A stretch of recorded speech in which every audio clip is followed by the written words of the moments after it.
रूस और यूक्रेन के बीच चल रहे युद्ध में आज एक भारतीय छात्र जिसका नाम नवीन शेखरप्पा है, उसकी मौत हो गई है। मौत रूस की गोलाबारी के कारण हुई है, ऐसा मीडिया में कहा जा रहा है।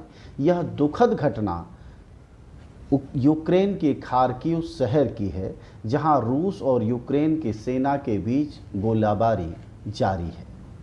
जानकारी के अनुसार नवीन की मौत रूसी सेना की गोलाबारी में हुई है। विदेश मंत्रालय ने इसकी पुष्टि कर दी है।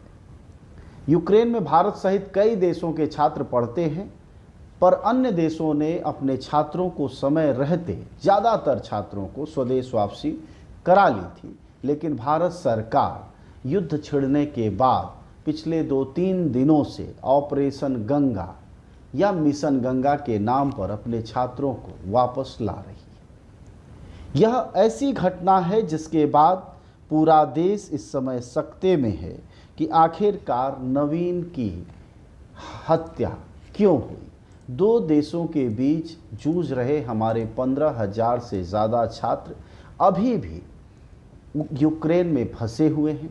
इनमें से ज़्यादातर छात्र मेडिकल की पढ़ाई करने वहाँ गए हुए हैं। बताया जाता है कि वहाँ की मेडिकल की पढ़ाई भारत की पढ़ाई के मुकाबले कई गुना सस्ती है।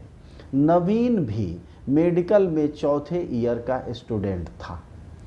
भारतीय छात्र पिछले 25 जनवरी से लगातार एम्बेसी को और विदेश मंत्रालय को ईमेल के जरिए ट्वीट लिखकर लगातार सूचित कर रहे थे कि उन्हें बाहर निकाला जाए। लेकिन शायद हमारी सरकार कई बार हर चीज़ को आयोजन के रूप में बदल देना चाहती है, इसलिए उसने पहले नाम खोजा, नाम रखा मिशन गंगा या ऑपरेशन गंगा। इसलिए नाम जब मिल गया उसके बाद अपने छात्रों को उसने वापस बुलाने का काम किया। अगर 15,000 जो जानकारी मीडिया में आ रही है, उनमें से अभी हम 25% को भी वापस नहीं ला पाए हैं। अभी तक की जानकारी के अनुसार 3,000 से भी कम छात्र स्वदेश वापसी कर पाए हैं। सवाल ये है कि ऐसे संकट के वक्त में हमारी सरकार इस तरह की लापरवाहियां क्यों करती रही? क्या हमारी सरकार का भरोसा प्रचार और आत्म प्रचार में बहुत ज़्यादा है? प्रधानमंत्री जो देश के मुखिया हैं इस वक्त, नरेंद्र दामोदर दास मोदी, वह लगातार उत्तर प्रदेश के चुनाव में व्यस्त रहे और इस बीच विदेश में फंसे हुए, युद्ध के बीच फंसे हुए हमारे छात्र यूक्रेन से वापस लाए जाने में सक्षम नहीं हो सके।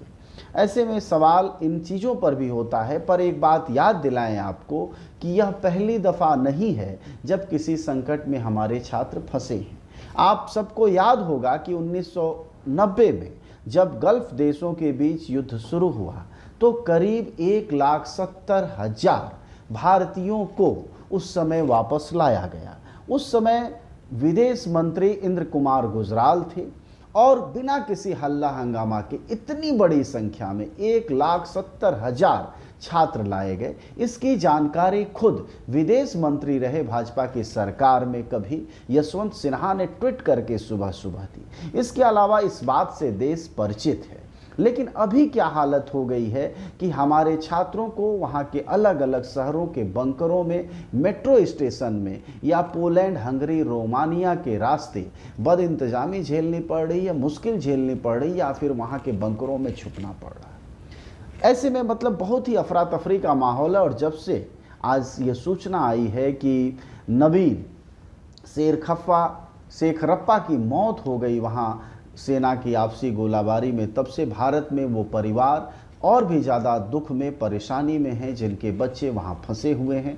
आपने तमाम वीडियो देखे होंगे जो लगातार वहाँ से आ रहे हैं। सभी जगह अपील की गई है, खुद लोगों ने अपने वीडियो बनाए हैं। हालांकि उससे अलग हमारे देश की मीडिया लगातार अजीबोगरीब जानकारियाँ देने में लगी हुई है, जिन जानकारियों का बहुत मायने नहीं है, बहुत ऑथेंटिकेशन नहीं है, उन जानकारियों को भी देने में लगी हुई है। ऐसे में हमारी मीडिया हो या सरकार, उसकी पहली और प्रमुख जिम्मेदारी है कि अपने नागरिकों को स्वदेश सुरक्षित वापसी कराए, न कि किसी ऑपरेशन और किसी मिशन के नामकरण के चक्कर में विलंब करे, और न ही हमारे प्रधानमंत्री, रक्षा मंत्री, विदेश मंत्री का काम उत्तर प्रदेश के चुनाव में लगना होना चाहिए ऐसे संकट के वक्त में, बल्कि अपने छात्रों, अपने लोगों को वापस सुरक्षित लाना उनकी प्रमुख जिम्मेदारी है। और अगर यह जिम्मेदारी सरकार ने निभाई होती ढंग से तो यह दिन हमें नहीं देखने पड़ते, हमें अपने छात्र नवीन शेर खप्पा को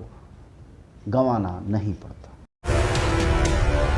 न गोदी मीडिया, न विरोधी मीडिया, न इसकी मीडिया, न उसकी मीडिया। हम हैं जनता की मीडिया, जनज्वार। जनज्वार की हर खबर को जन जन तक पहुंचाने के लिए फेसबुक पेज को फॉलो करें, शेयर करें।